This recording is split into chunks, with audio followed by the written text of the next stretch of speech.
Bon voilà, Primož Roglič, c'est un des meilleurs coureurs par étape du peloton. Il est là où il doit être. C'est clair. En fait. Non, c'est clair. Il a remporté ce Giro, il est à son rang. Maintenant, c'est aussi un appel du pied pour la Jumbo-Visma de dire ok, votre Vingegaard, là, votre vendeur de poissons, il a gagné le Tour de France l'année dernière, mais moi j'existe encore. Et après, il faudra voir comment ils vont gérer. Bon, déjà, il faut voir si Vingegaard remporte un deuxième Tour de France. S'il ne remporte pas, effectivement, l'an prochain, ça peut être aussi un challenge pour l'équipe Jumbo de savoir qui tu mets sur le Tour de France en priorité, on va dire, pour la gagne. On va voir comment ça va se passer. Patrice Julien, allez mon Juju, il va être proclamé, il va être acclamé, Julien Alaphilippe, champion du monde.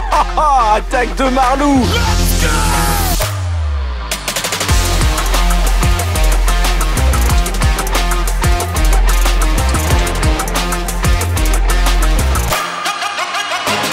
Buongiorno a tutti et bienvenue dans un nouveau vélo podcast. On va débriefer ce Giro d'Italia qui a livré son bilan avec la victoire finale de Primož Roglič devant Geraint Thomas et Joe Almeida.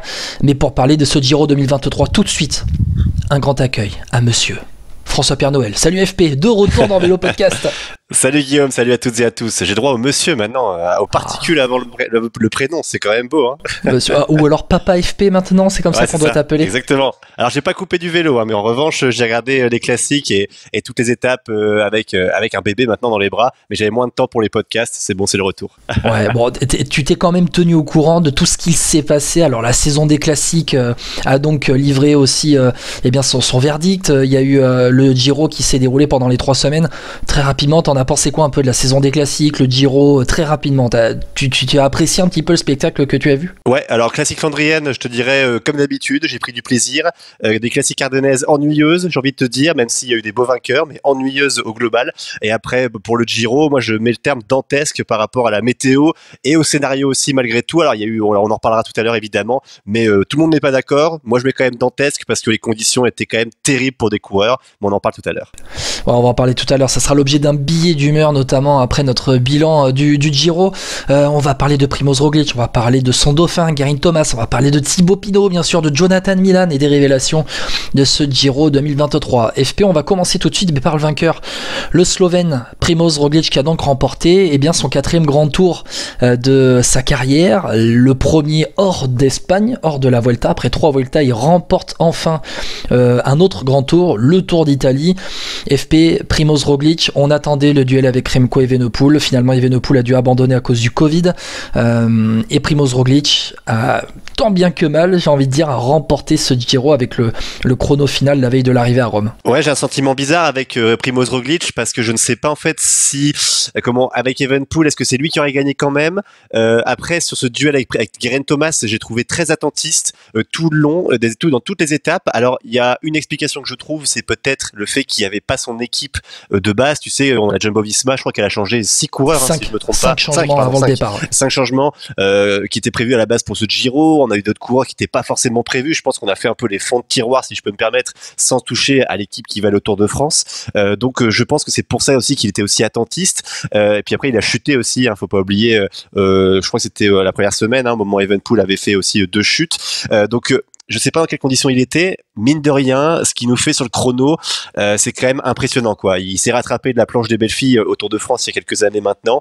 Donc Primož Roglič, en fait, j'arrive pas à te dire que tu vois, il a dominé de la tête et des épaules comme certains coureurs sur un grand tour, tu vois, Guillaume. C'est que là, j'ai l'impression qu'il a été le plus fort au bon moment. Ouais, je suis d'accord avec toi, c'est-à-dire qu'il a été très régulier et peut-être un peu comme tout le monde, il a un peu craint cette dernière semaine et surtout ce dernier triptyque avec les étapes de haute montagne et puis cette ascension terrible en fait, le Monte Lussari avec ce chrono final qui a été terrible. Et d'ailleurs il y a une donnée aussi, c'est que Primož Roglič, lui, plus tôt dans la saison, il a reconnu le Monte Lussari en vélo et en course à pied. Geraint Thomas, lui, n'a jamais reconnu réellement cette montée. Et puis Primož Roglič, il y a eu aussi d'autres gains marginaux où il allait chercher ce général. Il y a eu notamment le changement de vélo au pied du Monte Lussari, même il y a eu son saut de chaîne dans la montée, il a pu repartir, il a eu de meilleures jambes pour terminer, mais finalement Primož Roglič, je me permets Guillaume, ça a fallu servir de l'avoir fait à pied, parce qu'il aurait pu le refaire à pied à la fin. Ah ben, et ça a été à deux doigts de le refaire à pied à la fin. Non mais au final, Primož Roglic, on a quand même l'impression qu'il a appris de ses erreurs dans le passé.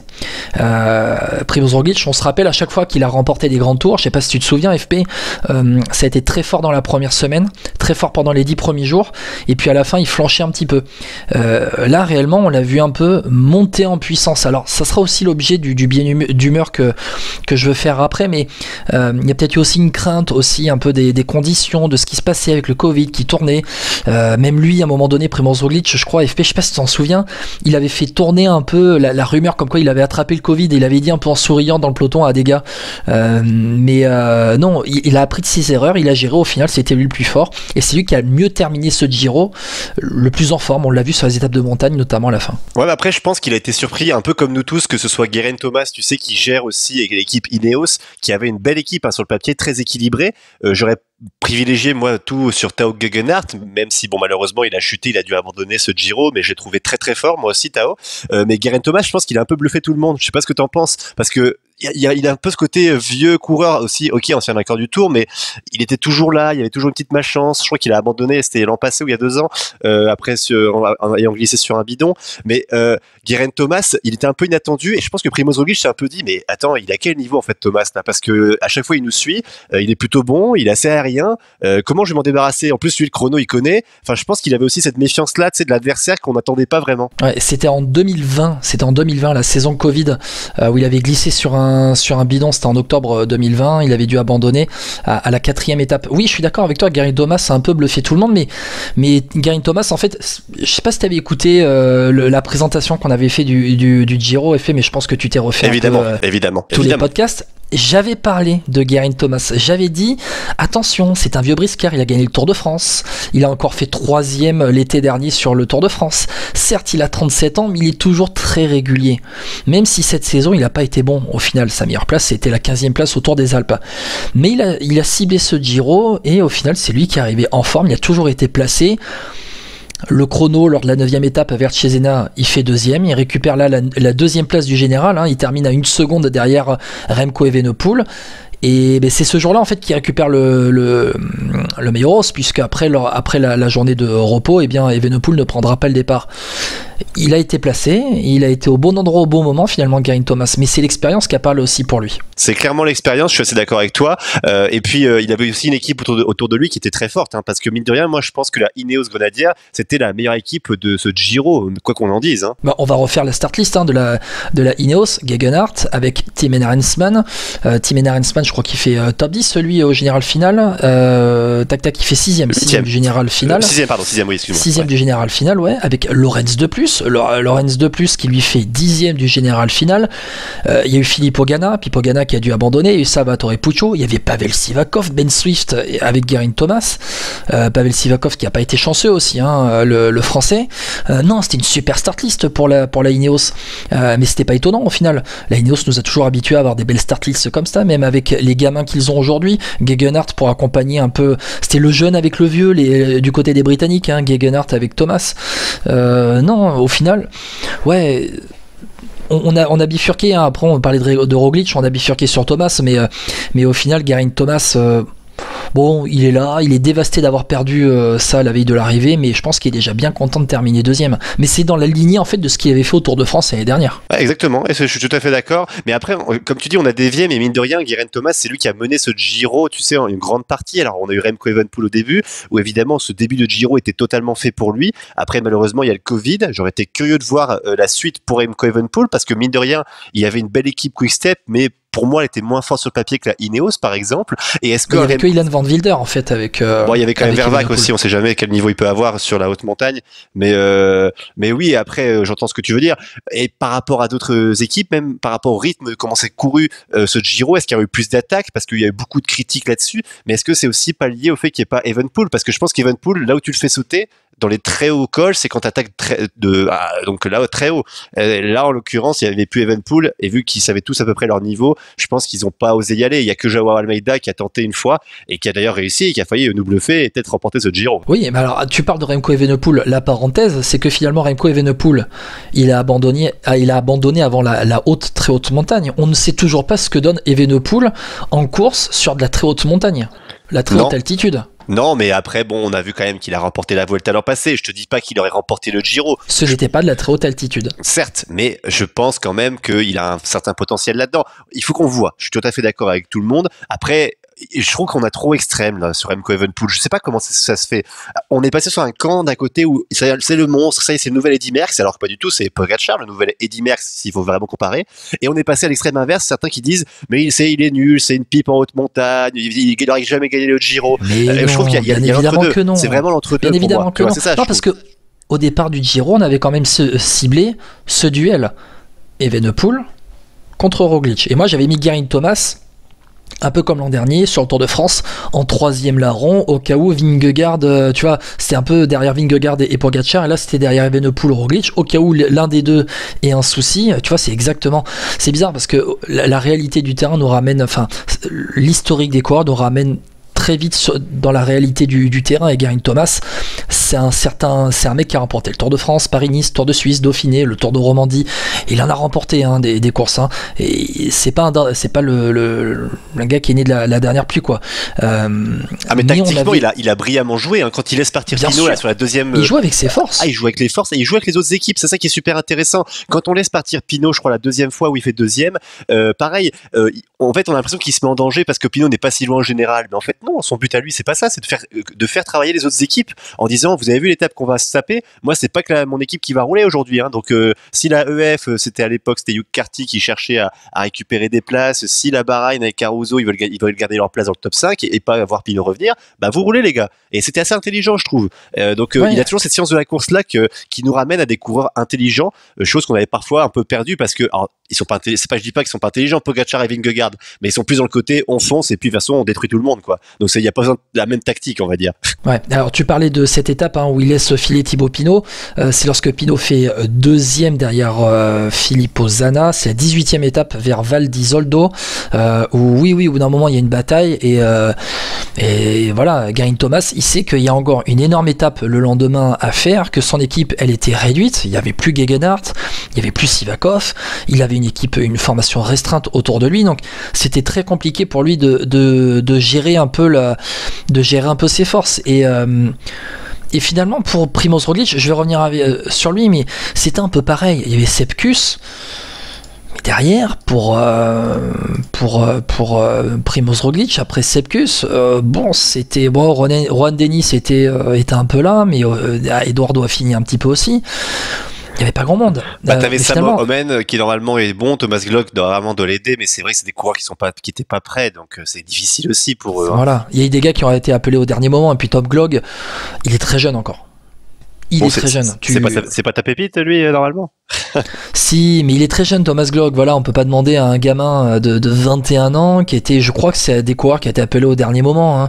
Hein. Thomas Glock, on peut pas lui demander tout de suite d'être le septième en haute montagne. Évidemment, je suis d'accord avec toi, tout à fait. Non, mais après, le problème de Roglic, je pense lui aussi, il a été très malin, mais il a failli tout perdre aussi parce que Roglic, il a joué avec le feu beaucoup de fois dans ce Giro, et mine de rien, il a eu la chance que ça n'a pas attaqué plus fort avant, ou que la Ineos n'a pas été, comment dire, Ineos, le reproche qu'on peut leur faire, c'est quand même qu'ils font toujours la même tactique de rouler au train et de pas tenter des coups comme a pu faire Jumbo-Visma par le passé sur le Tour de France ou même la UAE. Mais parce que Geraint Thomas, c'est pas un coureur qui tente des coups. Non, c'est certes, mais bon, il a quand même joué avec le feu parce que à part le fois où il fait genre qu'il est mal et un peu la Thomas Voeckler, il va chercher de la glace. C'est l'étape d'ailleurs la 18e étape aussi, hein. La même et oui, il va chercher de la glace. Il dit comme s'il était pas bien et après il détruit tout le monde. Enfin, il suit tout le monde et surtout Geraint Thomas. Voilà, non, à part ça, il a pas fait grand chose quoi sur ce Giro. Je veux dire de grand chose tactiquement, je voulais dire. Après, il a aussi été handicapé un petit peu par cette hanche qui couinait après sa chute. C'est-à-dire que il y a quand même eu une première semaine qui était assez terrible entre la météo, entre toutes ces chutes qui arrivaient, les favoris qui tombaient un à un, la peur du Covid. Il y a quand même eu tout cela qui arrivait et Primož Roglic. Mais Primož Roglic, il avait remporté que la Vuelta aussi. Alors c'est attention à ne pas prendre comme une insulte ce que je suis en train de dire. Mais Geraint Thomas, c'est pour ça que je voulais lancer un débat sur lui, c'est est-ce qu'il a enfin vaincu le signe indien? On se rappelle le casque de travers à la planche des belles filles au Tour de France. Le Giro lui avait pas forcément réussi dans le passé quand il l'avait tenté. Là voilà, il y arrivait Primož Roglic, et puis il y avait cette peur à la fin de finalement être être trop en forme au début pour être cramé à la fin, sachant que les grosses difficultés étaient à la fin. Bon, quand il y a le saut de chaîne, je me dis quand même qu'il a pas de bol ce mec. Hein. Tu vois, même moi, et pourtant, tu sais, mon amour pour la Jumbo-Visma, j'ai quand même eu de la peine. Hein. J'ai dit, oh là là, franchement, les dieux du vélo. T'as eu de la peine. Ah non, j'ai dit, les dieux du vélo, ils sont quand même vaches avec lui, parce que franchement, le pauvre, à chaque fois sur un chrono ou quoi, il se tape un truc qui va pas. Et non, c'était un peu vache. Mais sur ce chrono, ça symbolise un peu le Primož Roglič sur les grands tours en fait. Il a toujours eu des vents contraires. Mine de rien, il y a quand même 3 Vuelta. Maintenant, il a un Giro. Il restera un coureur quand même qui nous a fait vibrer dans le sens, tu sais, c'était un grand adversaire pour Pogačar quand il a remporté ses premiers Tours de France. Donc, ouais, moi je trouve que ça symbolise bien Primož Roglič et c'est assez mérité parce que mine de rien, bon, Geraint Thomas, ça aurait été mérité aussi, mais derrière, tu vois, c'était trop faible pour pouvoir remporter le Giro, je crois. Tu vois, pour moi, c'était un des deux qui méritait le plus parce que derrière, on est dans les 6 fantastiques en fait. On parlait de cette bande des 6 fantastiques depuis le début de saison. Primož Roglič en fait partie. Bah, clairement, ouais, clairement. Après, il a son rang. Ouais, c'est ça, il a son rang. C'est ça. En plus, il s'est un peu fait passer devant sur le Tour de France par Vingegaard. Donc, je trouve que d'aller chercher un Giro cette année, en plus, ça montre bien que faut toujours compter sur lui aussi, parce que mine de rien, tu peux te dire que l'an passé, tu vois, Vingegaard passe devant lui en termes de leadership, si on peut dire, vu qu'il a remporté le Tour de France. Et donc, ça pouvait lui mettre un coup au moral. Au contraire, il va te chercher un Giro, tu vois, comme ça. Il a été remporté Tirreno Adriatico de manière assez habile et maligne. Franchement, non, moi, Primož Roglič, gros coureur cette année quand même. Enfin, comme d'hab, j'ai envie de dire. Oui, c'est-à-dire que cette année, il a fait 3 courses par étape, il les a gagnées. Tirreno, Tour de Catalogne et le Tour d'Italie. C'est quand même du costaud de la part de Primož Roglič. La dernière course qu'il n'a pas remportée en étant au départ, bon, alors c'était le Tour de France et le Tour d'Espagne de l'année dernière où il a abandonné à chaque fois, mais on va dire que si en allant au bout d'une course par étape, voilà, quand il finit, il gagne. La dernière fois qu'il n'a pas gagné quand il a terminé, c'est le Tour du Pays Basque l'année dernière, où il fait 8ème du Tour du Pays Basque, mais il y avait un renversement complet à un moment dans une étape où une échappée était partie au bout, mais même l'année dernière, il gagne Paris-Nice et le Dauphiné. Bon voilà, Primož Roglič, c'est un des meilleurs coureurs par étape du peloton. Il est là où il doit être. C'est clair. En fait. C'est clair. Il a remporté ce Giro, il a son rang. Maintenant, c'est aussi un appel du pied pour la Jumbo-Visma de dire ok, votre Vingegaard, là, votre vendeur de poissons, il a gagné le Tour de France l'année dernière, mais moi j'existe encore. Et après, il faudra voir comment ils vont gérer avec. Bon, déjà, il faut voir si Vingegaard remporte un 2e Tour de France. S'il ne remporte pas, effectivement, l'an prochain, ça peut être aussi un challenge pour l'équipe Jumbo de savoir qui tu mets sur le Tour de France en priorité, on va dire, pour la gagne. On va voir comment ça va se passer. Mais oui, c'est vrai que c'est assez intéressant pour lui. Juste aussi, autre challenge. Oui, non, j'allais dire juste un petit mot peut-être sur le classement général, tant qu'on l'a sous les yeux, et puis vu qu'on a parlé pas mal de Thomas, je voudrais mettre en lumière quand même Damiano Caruso, parce que déjà, je le sentais bien ce gars, juste avant le Giro, mais il est quand même hyper malin ce mec. Hein. Enfin, moi, c'est ça qui me bluffe, parce que c'est vraiment pas le meilleur en montagne, il est très bon en descente, et franchement, s'il force un peu l'addition en 2e semaine, là, sur l'étape où il pleut beaucoup, je crois, j'ai plus le nom, tu as peut-être mal à retrouver, toi qui es un expert là-dessus. Oui, il joue sur la descente, tu sais, où Sivakov tombe là. Caruso, c'est là où il est très malin, c'est que c'est un gars, s'il appuie sur l'accélérateur, il sait à quel moment gagner du temps, et il fait 4e, tu vois, et quand tu vois les gars derrière lui, je pense qu'ils sont quand même, enfin, je dis pas qu'ils sont meilleurs grimpeurs que lui, mais Caruso, il est quand même 4e, quoi. Donc c'est assez bluffant, je trouve. Ouais. 11e étape vers Tortona. Voilà, c'est ça. Ouais, voilà, exactement. Voilà, j'ai retrouvé où Sivakov est 137e. Oui, Caruso, c'est l'ultra régularité. C'est même pas étonnant de le retrouver dans le top 5. Au pied du podium, derrière Roglič, Thomas, Almeida, il est à sa place. Bon, voilà. Exactement. Il est clairement à sa place. Quelqu'un qui a quand même fait deuxième du Giro en 2021. Bon, voilà. Il est là où il doit. Il a 35 ans, c'est quand même vieux. Hein. Et il a 35 ans, voilà. Il se bonifie avec l'âge. Il y a quand même pas mal de papis devant, quand tu penses. Geraint Thomas, Caruso, bon, Roglič, est-ce qu'on le met dans les papis? Oui, quand même, je pense. Tu mets Thibaut Pinot dans les papis? 33 ans quand même, ça commence. Jeune, quand même. Papy, il prend la retraite aussi, hein, mine de rien. Donc. Bon, allez, on va en parler, Thibaut Pinot, FP, c'est le moment. On parlait un peu de dualité à la Jumbo-Visma entre Vingegaard et Roglič. Mais maintenant, Thibaut Pinot, alors 5e du Giro et puis meilleur grimpeur de ce Giro. On l'emmène sur le Tour de France? Je te mets les pieds dans le plat tout de suite. Oui, évidemment, on l'emmène sur le Tour de France, déjà parce que c'est sa dernière année et que même si Marc Madiot dit que ce n'est pas le public qui choisit, je suis désolé, hein, pour ton sponsor, pour l'histoire et même pour l'histoire du cyclisme français, tu dois le prendre, c'est tout. Enfin, je veux dire, voilà, tu peux pas te priver de Thibaut Pinot qui est quand même le coureur préféré des Français aujourd'hui, je pense, avec Alaphilippe, même si bon, vu que ses résultats ces 2 dernières années, je dis pas qu'on l'a un peu oublié, mais c'est différent. Et puis Pinot, c'est sa dernière année. Et puis vu le niveau en montagne, je dis pas qu'il aura le même niveau au Tour de France, mais pour aider David Gaudu et pour remporter une étape, voire jouer le maillot de meilleur grimpeur, s'il a même les 3/4 au niveau qu'il a sur le Giro, je pense que ça peut peut-être jouer. Hein. Je suis d'accord avec toi, mais Thibaut Pinot, attention, parce que on a vu qu'il y avait une petite cassure générationnelle à la FDJ. On connaît l'antagonisme d'Aymar Gaudu. Je pense pas qu'il y a d'antagonisme générationnel entre Gaudu et Pinot, parce que Pinot il a l'air un peu au-delà de ça, et puis il est sur sa fin de carrière. Mais maintenant, si Pinot va au Tour de France, c'est David Gaudu le leader, mais bien sûr, mais il sait, je pense qu'il le sait, et d'autant plus, on va en revenir sur le Giro, d'autant plus qu'il nous a fait un Giro de dingue. Il a eu finalement la sortie qu'il rêvait, et maintenant il va faire une sorte de jubilé sur 3 semaines sur le Tour de France, où il va pouvoir se faire plaisir. Et sincèrement, si à un moment donné on voit Pinot emmener en haute montagne David Gaudu dans sa roue avec les meilleurs, on va tous être pumped up, chaud patate, debout sur le canapé. Ah, c'est ça, mais après Thibaut Pinot, moi ce qui me plaît dans ce qu'il a fait sur ce Giro, c'est qu'il a couru plaisir, quoi. Et c'est là où on voit que la pression, comment elle inhibe un coureur, quoi. C'est là où c'est impressionnant, parce que toutes les années où on a vu un Pinot aussi fort, hein, c'est vrai, sur d'autres courses, même sur le Tour de France parfois, on voit la pression quand même que ça lui a mis, et parce que là on le voit aujourd'hui, enfin en tout cas sur ce Giro, même les étapes où il gagne pas, la deuxième fois où il fait deuxième, je peux te dire que, mais moi je suis comme je pense beaucoup de gens qui adorent le vélo et Pinot, c'est que t'es déprimé. Déjà il sprint, il part à 300 mètres. Qu'est-ce que tu vas partir à ce moment-là?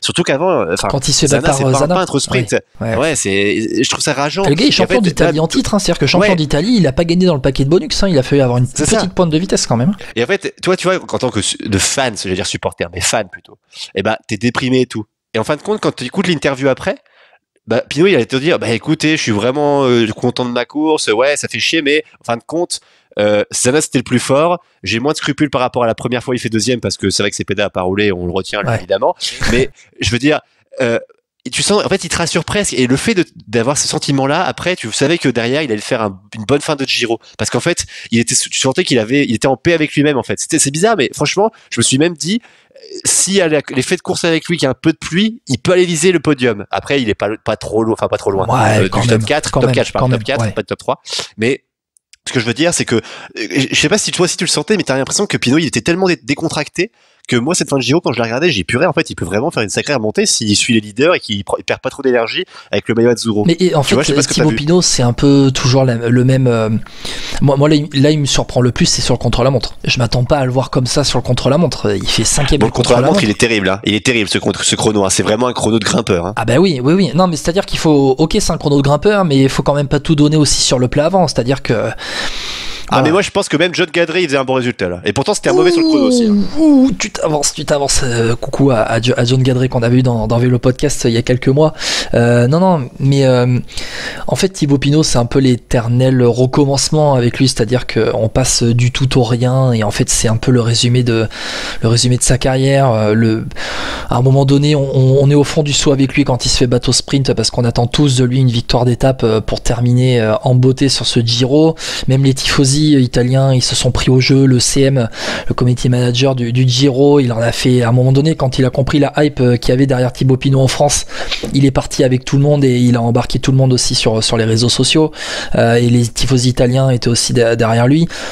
Thibaut Pinot, voilà, on parlait de romantisme à un moment donné, j'entendais parler de romantisme dans le cyclisme autour de Thibaut Pinot dans les débats qu'il faisait sur Eurosport notamment, ou sur la chaîne L'équipe les soirs dans les débriefs. On est un peu dans ça au final avec Thibaut Pinot. Et puis il nous a embarqué pendant ce Giro. Alors regarde, au final, je suis même pas sûr qu'on se souvient qu'il n'ait pas remporté une victoire d'étape, mais il nous a fait vibrer. Il fait 5e du général, il remporte le classement de la montagne. Ouais, je les ai encore même un peu à travers de la gorge les deux. Mais même surtout la première, surtout la première avec ses pédales. Alors lui, je peux te dire c'est surtout la première.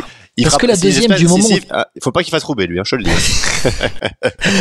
tu vas l'attendre à la sortie du Carrefour. Et attends, et s'il fait le Tour de France, tu penses que t'as des supporters qui vont jouer Non, mais non, jamais. Non, mais c'était pour le rire. Hein. Non, mais j'espère. Attends, je te dis ça avec le sourire en coin, mais j'espère. Hein, non, quand même pas. Non, c'est pas possible. Non, franchement, la seule fois il y a eu ça, te rappelle-toi, c'était avec Fromm, je crois, hein, et c'était Nibali qui était tombé. Donc je pense que ceux qui à l'époque avaient tenté ça, tu te rappelles, ils avaient, je crois d'ailleurs, il avait abandonné Nibali en plus derrière. Donc beaucoup raté, ça servait strictement à rien déjà d'une part. Donc, exactement. Non, mais pour revenir à Thibaut Pinot, il gagne pas de victoire d'étape, mais en fait il a gagné le prix du cœur. C'est bête à dire, j'aime pas ça, mais il fait un super Giro. Il fait un super Giro. Qui imaginait Thibaut Pinot 5e du Giro au départ? Absolument personne. Non, top 10. Bah après, vu la startlist, top 5, personne n'imaginait Thibaut Pinot. Non, je crois pas. Non. Top 10, oui. Moi, top 10, je l'avais dans mon top 10. D'ailleurs, pour ceux qui jouent Cycling Fantasy, je l'avais pris pour ça, d'ailleurs, au passage. Mais tu vois, Pinot à top 10, j'étais quasi certain parce que je me suis dit, il va faire les échappées. Et au Giro, c'est un peu comme la Vuelta, et même le Tour de France, hein, quand tu fais les échappées, t'en prends beaucoup en montagne, tu récupères beaucoup de temps. Ouais, clairement. Et puis, il s'est pris au jeu avec le maillot de la montagne. Il a fait les points dès les premières étapes. Hein. Dès les premières étapes, quand il y a eu beaucoup de points à prendre, il a fait les points. Et là, il s'est dit, bah tiens, je peux peut-être jouer tu sais, c'était le discours qui a évolué un petit peu. Tiens, je vais peut-être me prêter au jeu pour jouer le maillot de la montagne. Puis tiens, en fait, si ça me permet de gagner des victoires d'étape, tant mieux. Puis en fait, ça m'a placé dans le top 10. Je vais avoir l'appétit qui va sourire au fur et à mesure. Oh tiens, j'étais lâché dans l'étape. C'est laquelle étape où il est lâché, où il perd beaucoup de temps? Parce que c'est pas le Monte Bandonné. C'est Monte Bandonné, ouais. Monte Bandonné, où il perd, il termine 16e de l'étape. Puis là, on se dit, Thibaut Pinot, c'est terminé pour le top 10. Il va juste viser le classement de la montagne maintenant. Et puis au final, il vient nous chercher cette 5e place. On est passé par toutes les émotions avec lui. Bon, voilà. Il résume sa carrière, comme tu as dit. Je trouve on résume Pinot sur ce Giro. C'est vraiment ça. Voilà. Je peux pas dire grand chose de plus. Hein. C'est vrai que c'est un coureur hors norme pour ça, quoi. Ce qui nous fait vivre, il nous a pas laissé indifférents, en tout cas. Ça, c'est sûr. FP, on va passer à l'autre point dont on aimerait parler dans ce résumé du Giro, c'est Jonathan Milan. Jonathan Milan qui remporte donc le classement par points de ce Tour d'Italie sans finalement qu'il y ait de grosses contestations possibles face à lui. Jonathan Milan, c'était son premier grand tour, et puis premier grand tour, il remporte le classement par points. Jeune sprinter italien, 22 ans, spécialiste de la piste, qui a remporté la deuxième étape, et puis derrière qui nous a fait 1, 2, 3, 4 deuxième places et un autre top 10 avec une 7e place. Bon, c'est une des révélations de ce Giro sprint. Ouais, révélation clairement. Après, on le connaissait déjà avant dans le podcast, on en avait déjà parlé de ce coureur. Mais Jonathan Milan, oui, après, son défaut principal, lui, c'est le placement, évidemment. Hein, tu l'as dit, avec toutes ces deuxièmes places, je pense qu'il aurait pu gagner s'il était mieux placé à la bord du sprint. Est-ce que c'est un souci avec ses équipiers? C'est possible. Hein. Après, on connaît la théorie de beaucoup de gens dans le sprint maintenant mondial, c'est de dire qu'il n'y aura plus de train aujourd'hui. C'est-à-dire que maintenant, il faudrait 1-2 coureurs pour te placer et tu te lances un peu tout seul. Il te faut un bon poisson pilote. Voilà, c'est ça. Alors que c'est vrai qu'il y a encore l'année passée, on peut dire, on avait à chaque fois des trains de 3-4 coureurs qui te lancent à la bord du sprint. Donc voilà, Jonathan Milan, il est dans cette trempe-là et effectivement, son placement lui fait défaut pour l'instant. Je note quand même que évidemment, il n'y avait pas beaucoup de concurrence contre lui à la fin du Giro, mais c'est dû notamment à l'abandon de Mats Pedersen quand même. Faut pas oublier. Ouais, aussi Mats Pedersen qui a fait quand même un bon petit Giro. C'est vrai que mais on sentait qu'il n'avait pas la même patte que sur le Tour d'Espagne l'année dernière. On a senti qu'il n'y avait pas la même force dans les cuisses. Non, c'est d'accord. Je pense que Milan aurait quand même gagné, mais au moins on aurait eu un classement cyclamen un peu plus serré quand même. Tu vois, c'est juste ça. Parce que là Jonathan Milan, dès que Pedersen avait abandonné, je voyais pas trop qui pouvait le contester, quoi. Ouais. Pedersen qui abandonne lors de la 13e étape. À Crans-Montana. Voilà, exactement. Il prend pas le départ avant le départ vers Crans-Montana. Pedersen qui aura remporté lui une étape. Finalement, on a eu les gros sprinters qui ont chacun remporté pratiquement leur étape. Hein. Ça, c'était un peu le c'était résumé de c'était beau pour Cavendish, surtout. Hein. Cavendish, la dernière étape. Là, en plus, il gagne avec combien? 5-6 vélos d'avance. Ouais, non, mais tranquille. T'as l'impression même que tout le monde s'est arrêté. Allez, avec Cavendish, c'est ta dernière. Vas-y, lève les bras. Je pense que quand les gens ils ont vu Geraint Thomas rouler pour Cavendish, ils ont dit OK, on a compris. Ouais, c'est bon. Allez, vas-y. T'embête pas. Tout le monde veut Cavendish. C'est ça, exactement, tu vois. Et même là, Jack Stewart, là, le jeune anglais de la FDJ, roulait pour Cavendish, je crois. mais t'as vu, Jack Stewart, et t'as l'impression que c'était le poisson pilote pilote de Cavendish, quand ils ont passé la ligne d'arrivée, il l'a pris dans les bras et tout, mais c'est la belle histoire. Après, je pense que quand t'es anglais et que voilà, tu cours avec Cavendish, j'imagine le rêve que ça doit être aussi, parce que mine de rien, Cavendish, il a marqué les années de jeunesse de Jack Stewart, hein, parce que voilà, 2010, à cette époque-là, Cavendish était monstrueux, et là, il a remporté encore une fois le sprint de belle manière. Il n'avait pas eu trop de chance, hein, c'est vrai, depuis le début de ce Giro, donc c'est assez intéressant pour lui. Mais c'est vrai qu'au final, enfin, quand il repense, c'est pas pour dénigrer la victoire de Joe Milan, mais enfin, les sprints dans ce Giro, c'était pas terrible quand même, tu vois. Parce que moi, j'ai trouvé, je sais pas ce que t'en as pensé dans enfin, comment les sprints étaient conçus entre les virages à la corde, etc. C'était vachement dangereux. Moi, je trouve que cette année, c'était pas terrible. En plus, avec la pluie. Voilà, c'est surtout ça ce que j'allais te dire. C'est qu'il y a quand même beaucoup de sprints qui se sont déroulés dans des conditions où il y avait une énorme flotte quand même qui tombait. C'était très compliqué d'aller se placer, notamment c'est quelle étape où la Cavendish fait un énorme soleil, tombe sur... C'est pas Bra-Rivoli? Non, j'ai un doute, mais non. Est-ce que c'est pas l'étape que gagne Caden Groves, la 5e? Je suis en train de regarder un petit peu au fur et à mesure, mais je crois que c'est cette étape-là. Si Cavendish fait 4e, et en fait, oui, voilà, il y a sur la photo, tu vois Cavendish qui est au sol et son vélo passe la ligne d'arrivée à la 4e place. Voilà, ça. Où il fait tomber Steven Dramé et tout. Voilà. T'as une étape où il y a aussi, c'est une patinoire, le sprint, et puis, enfin, ouais, c'est vrai que les conditions du Giro, on en parlera tout à l'heure, mais c'est vrai que c'était dantesque, et ça a pas aidé les sprints, parce qu'au final, moi, les sprints, ils ont pas été, enfin, très jolis, c'était un peu, en fait, t'avais presque plus peur que t'étais content de voir un sprint, en fait, et ça, c'est gênant quand tu regardes une course cycliste, je trouve. C'est ça, c'est que t'étais content de voir les mecs sur leur vélo derrière la ligne d'arrivée, quoi. C'était, c'est exactement ça. Après, bon, pour revenir à Jonathan Milan, est-ce qu'on n'a pas l'éclosion d'un futur très grand quand même? On l'avait vu en fin de saison dernière, mais Jonathan Milan, là, il vient de prouver sur un grand tour. Si demain on lui offre un vrai poisson pilote, bon là il y avait Andrea Pasqualone, peut-être qu'ils se connaissent pas encore trop bien avec Pasqualone, parce que Pasqualone est arrivé, il me semble, l'hiver dernier chez Bahrain Victorious en provenance de l'Intermarché Circus Wanty, mais Joe Milan, on a quand même là l'avènement d'un futur très grand, non? Il a une énorme puissance, s'il gagne un peu en expérience, en placement, ça peut être monumental. Surtout qu'il a que 22 ans, quoi, donc c'est ça aussi, c'est que c'est un coureur qui est super jeune, donc quand tu vois ce qu'il fait déjà maintenant, tu te dis que dans les prochaines années, sur le Tour de France, ou sur d'autres, même sur des classiques, hein, au final, ça va être difficile d'aller le chercher. Hein. Ouais, je suis d'accord avec toi. Une grosse caisse, hein, Jonathan Milan. On suivra un petit peu le parcours de l'Italien. On va terminer ce débrief de ce Giro FP avec une des révélations quand même de ce Tour d'Italie. J'aimerais qu'on en parle. Je sais pas si j'ai envie de parler de lui comme ça. Le Poulidor du Giro. Non, c'est moche. Parce que Poulidor a un énorme palmarès, mais Derek G. Derek G. C'est bluffant. Hein. Le aussi, Canadien. Lui, c'était quand on parle de révélation, autant de Jonathan Milan, on l'avait vu en fin de saison dernière, mais Derek G. On l'a pas vu arriver, lui. Hein. Ah non, clairement pas. Puis moi, ce qui m'impressionne, c'est surtout son caractère et sa résilience, mais surtout sa caisse, quoi. Enfin, c'est incroyable ce qu'il fait à chaque fois sur les échappées. Il lâche jamais, quoi. En fait, c'est juste. Est-ce que c'est mental, je sais pas, mais c'est incroyable quand même cette faculté à jamais rien lâcher, à revenir constamment, même quand il est décroché légèrement en montagne. Franchement, alors après, est-ce que c'est pas, on verra si c'est pas un one shot aussi. Hein, ça peut arriver sur un grand tour, t'es sublimé par je sais pas quoi. Ah, mais, quand même, parce que Direct hein. il prend 7, il a 25 ans. Hein. Voilà, 25 ans. Il prend 7 échappées sur le Tour d'Italie. Il fait 1, 2, 3, 4, 5, 6 top 5, top 4 en tout cas, et 1, 2, 3, 4 deuxième place, deuxième du classement classement par points derrière Joe Milan justement, deuxième du classement de la montagne derrière Thibaut Pinot, je crois qu'il fait deuxième du classement de la Fouga derrière Thomas Champion, et au final Derek J fait 22e du général. Ah oui, non, c'est pas mal, hein, mais après, vraie révélation quand même. Ouais, en fait c'est ça. Et là pour le coup c'est une vraie révélation parce que avant ce Giro, tu regardes ses meilleurs résultats, il y a pas grand chose quoi. Mais je suis d'accord avec toi. Donc c'est ça aussi. T'es aussi en train de regarder sa page Pro Cycling Stats en même temps au moment où l'on parle. Ouais. Tu fais comme moi là, tu regardes un peu son. Quand tu vois 5e Tour de Normandie, sur l'étape du Tour de Normandie, 6e au Tour de Boss. Voilà. Il fait 5e du classement de la montagne du Tour de Normandie de l'année dernière. Pardon. T'imagines ? Il fait 5e d'un contre-la-montre au Grand Camino la saison dernière. 11e chrono des nations.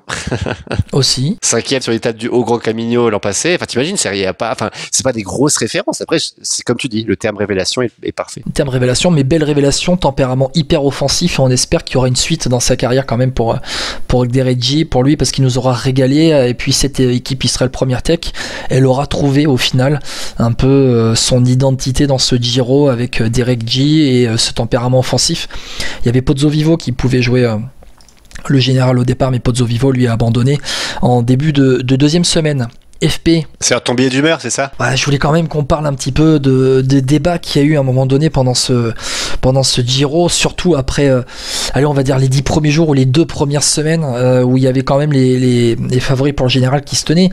J'ai trouvé quand même les suiveurs du Giro très durs envers les coureurs.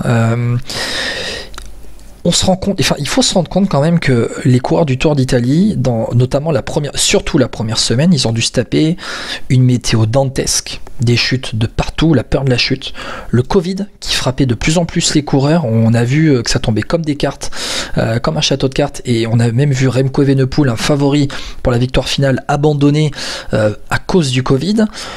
Les coureurs, ils ont dû affronter tout cela, et on parlait des favoris qui ne se livraient pas, qui étaient quand même frileux pour aller se battre et aller tout donner, pour aller jouer le général au bout de 5, 6, 7 jours de course. Allez, faut y aller, mais il y avait le parcours aussi qui était dessiné avec un enchaînement terrible en fin de Giro. Et puis je crois qu'en fait on a aussi trop été biberonné depuis quelques mois maintenant avec les fantastiques, avec Pogacar, avec Evenepoel, avec Vingegaard, avec les Van Der Poel, Van Aert et compagnie. Ça attaque de partout, et en fait on n'a plus l'habitude d'avoir ces courses aujourd'hui où il y a de la gestion, où les coureurs ils se disent je vais peut-être pas tout donner maintenant, je vais quand même en garder sous la pédale pour la fin de la course, la fin de la course par étape, parce que là en fait il y a quand même du gros qui se présente devant moi, et je trouve qu'on était très dur envers ce peloton du Giro. Quand on se souvient du nombre de chutes qu'il y avait, du nombre d'abandons après une semaine, on se disait est-ce qu'on part vers une édition record en nombre d'abandons au bout de 10 jours de course, 9 jours de course après la première semaine, c'est quand même ce qu'on se disait, FP. Et je trouve qu'on était très dur envers eux, et c'est pour ça en fait le billet d'humeur c'est un peu un coup de gueule, quoi. Alors je suis d'accord avec toi, sauf sur une chose, une étape. Celle de Crans-Montana qui raccourcit, si je ne me trompe pas. C'est ça, oui. C'est celle-là. Et celle-là, tu vois, pour le coup, là, je trouvais que le peloton, là, je comprends pas. Parce que t'aies un temps horrible, qu'il y ait de la neige, que tu peux pas rouler, j'entends tout à fait, et je serais le premier à te dire, tu peux pas rouler. En revanche, quand le jour même, tu vois comment le temps il est fait, t'as pas le droit de pas courir pour des suppositions. Ça veut dire que Paris-Roubaix, tu le fais plus jamais, quoi.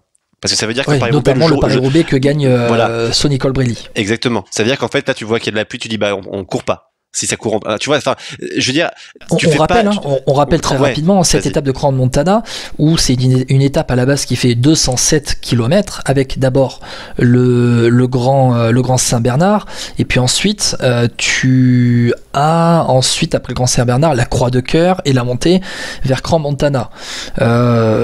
Il zappe d'abord la montée tout en haut, jusqu'en haut du Grand Saint-Bernard, où ça devait d'abord passer par le tunnel, et puis finalement il sucre totalement le Grand Saint-Bernard pour partir du Chable, et pour ensuite monter la Croix de Cœur, mais c'est la descente de la Croix de Cœur qui était le plus dangereuse, et finalement ils l'ont faite. Exactement. En fait, je ne comprends pas. C'est-à-dire qu'en fait, tout le reste avant, il n'y a pas plu, et tu vois les photos, parce que du coup, vu que c'était en Suisse, j'ai pu voir un petit peu les images de journalistes sur place ou bien de supporters. Il y avait, enfin, je veux dire, c'était pas dangereux du tout le début de course. Alors pourquoi tu fais pas le début de course? Que tu me dises que la Croix de Cœur on la supprime parce que c'est trop dangereux à la descente, je peux entendre. C'est vrai que c'est en altitude, il faisait froid, on sait jamais, ça glisse. Et par rapport au Giro que tu as eu avant, à toutes les chutes qu'il y a eu, Covid, je peux comprendre l'organisateur en disant écoutez, on a déjà perdu 50 coureurs, 40 à l'époque peut-être, on va pas aller s'amuser. Je pense que c'était une accumulation en fait de la part des coureurs, parce que les coureurs ils ont dû se taper tout ce que j'ai dit avant depuis le départ. Ouais, mais d'accord, mais pourquoi tu parles? Oui, mais pourquoi tu fais quand même la Croix de Cœur? Alors dans ce cas-là, il y a aucune logique. Ça veut dire qu'en fait tu vas commencer ta course avec peut-être plein de chutes parce que les gens iront beaucoup plus vite, ils seront plutôt plus regroupés, puisqu'en soi, alors même si ça démarrait très vite, évidemment, c'était pas regroupé comme on aurait pu le penser, mais il y avait plus de risques en soi, puisqu'en fait, tu peux te dire que le peloton roule pas, ils vont arriver à 150 en haut et puis ils vont descendre. Tu vois, c'était aussi risqué, en fin de compte. Alors, sur ça, je suis d'accord avec toi. Mais je trouve que, en fait, ça a été vraiment de manière générale, j'ai trouvé le public trop dur, très dur avec les coureurs. Alors après, l'étape vers Crans-Montana, il y a une sorte de sais pas ce qui s'est passé. Je sais pas réellement ce qui s'est passé dans les c'est Adam débats Hansen, le patron des syndicats des coureurs, qui a dit on court pas. J'imagine qu'il est menacé parce que de toute façon on l'a su après. Enfin on l'a su après. Genre moi c'est vrai que sur Eurosport c'était assez intelligent. En plus Philippe Gilbert je crois l'avait contacté. Enfin ils avaient dit sur Eurosport justement comment Adam Hansen avait milité. Beaucoup de coureurs, je crois que c'était plus de 90% qui voulaient pas faire cette étape, en tout cas le début de l'étape. Mais je veux dire où on est où là? Enfin je veux dire il y avait pas de pluie et il faisait pas froid. Enfin c'est-à-dire que c'était un temps gris certes, mais tu pouvais courir. Enfin dans ce cas c'est à dire quoi maintenant? C'est-à-dire qu'en fait tu regardes l'étape, tu dis wow attends on a eu 10 jours de pluie là. C'est trop dur, c'est bon maintenant. Alors enfin je veux dire alors c'est soit tu fais le Giro soit tu le fais pas. Enfin ça s'appelle aussi le respect de la course. Je peux entendre que ce soit trop dur, mais dans ce cas-là t'abandonnes. C'est tout, c'est pas une honte non plus d'abandonner. Non, mais bien sûr. Alors attention, quand je parle de cette étape vers Grand Montana, je n'excuse pas tout. Je dis juste que ça peut expliquer à un moment donné la réflexion. Voilà, c'était juste par rapport à ça. Oui. Mais après, je suis d'accord avec toi sur le fait qu'on était trop dur. Je suis d'accord avec toi, sinon moi aussi par rapport au fait qu'on était trop dur avec cette édition. Après, il faut néanmoins pas dire le contraire, c'est que par rapport aux éditions d'avant, il y a eu beaucoup moins d'attaques en haute montagne, parce qu'aussi, je pense que les coureurs avaient le même niveau, ce qui change beaucoup de choses. Ça me fait penser, tu sais, au Tour de France remporté par Nibali, qu'on a souvent critiqué, dit qu'il était assez ennuyeux, mais c'est parce qu'aussi derrière, en fait, les coureurs avaient le même niveau. À l'époque, on pense à Romain Bardet, Jean-Christophe Perrault, etc. Oui. C'était pas Nibali à l'époque faisait partie des meilleurs coureurs de grand tour, et puis en fait il n'y en avait pas qui étaient équivalents à lui. Il n'y avait pas de gars qui avaient de niveau équivalent à lui sur 3 semaines. Là finalement c'est aussi un peu ce qui s'est passé avec Roglic. En fait tout le monde était tellement fixé sur le duel Roglic et Evenepoel que derrière en fait tout le monde avait un peu perdu les repères lorsque Evenepoel a abandonné. Tout le monde s'est dit tous les regards se sont retournés vers Roglic, et en mode maintenant qu'est-ce qu'on fait quoi. Ouais, c'était un peu maintenant Roglic tu t'attaques quand. C'était un peu ça. Roglic on t'attend, tu vois. Exactement. C'était un petit peu ça. Je suis d'accord avec ça. Et au final c'est Joao Almeida qui nous a fait la plus belle attaque de ce Giro pour une étape de montagne en fin de compte, non? Ouais, c'est ça. Mais c'est l'étape vers Monte Bondone qui remporte Joao Almeida. Je pense qu'il a fait suer un petit peu Primoz Roglic. Il peut remercier Sepkus, hein. Et c'est pas moi, qu'il peut remercier Sepkus. Quand je le vois partir, je dis mais attends, mais il attaque Joao Almeida. il est capable d'attaquer, il sait faire. Sur sa selle, tu sais, mais il est capable. mais on le voit. Mais Joao Almeida aussi, c'est un comment dire, un avertissement pour la suite, ou dans le sens où il prend date. Voilà, il prend date pour la suite. Il a prouvé qu'il était capable maintenant d'assumer le rôle de leader sur 3 semaines. FP, bon voilà, on vient de conclure ce débrief du Giro. Merci beaucoup en tout cas d'avoir été avec moi. C'était un vrai plaisir de te retrouver. Et bien on attend avec impatience le Dauphiné, parce que j'ai vu la start list, c'est joli aussi ça. Ouh là là, et puis on vous réserve quelques surprises pour les semaines futures. On va pas trop vous en dire, mais voilà, ça se passe notamment dans le sud-ouest. On va juste vous dire ça. T'invites David Gaudu? Je sais pas si. On verra, ça sera la cerise sur le gâteau. Mais on va dire qu'il y a quelques petites choses qui se passent dans le sud-ouest avec Vélo Podcast. On vous réserve des surprises. Donc restez connectés. En tout cas, merci beaucoup FP d'avoir été avec moi. Le débrief du Giro à retrouver sur toutes les bonnes plateformes d'écoute. Deezer, Spotify, Apple YouTube, Podcast. Et puis notre chaîne YouTube également. Suivez-nous, nos réseaux sociaux, Facebook, Twitter, Instagram aussi, où FP va maintenant nous certifier de sa plus belle tenue de Jumbo-Visma pour garnir le compte. Non, on va essayer. Pour fêter Primoz Roglic. Faut que je la retrouve, je sais pas si elle est encore là. FP, je te remercie beaucoup. On se retrouve dans quelques jours. Il va y avoir le Dauphiné qui va commencer, et puis le Tour de Suisse. Le Tour de Suisse chez toi. Ouais, c'est vrai. Alors, je pense que le Dauphiné va être plus intéressant que le Tour de Suisse vu la start list. C'est tout ce que j'ai envie de dire. Voilà. Bon, allez, merci beaucoup FP. On se retrouve dans quelques jours dans Vélo Podcast pour la suite de ce peloton, de ce World Tour 2023, et puis déjà le Tour de France qui se profile. Mamma mia. Allez, salut à tous. Ciao.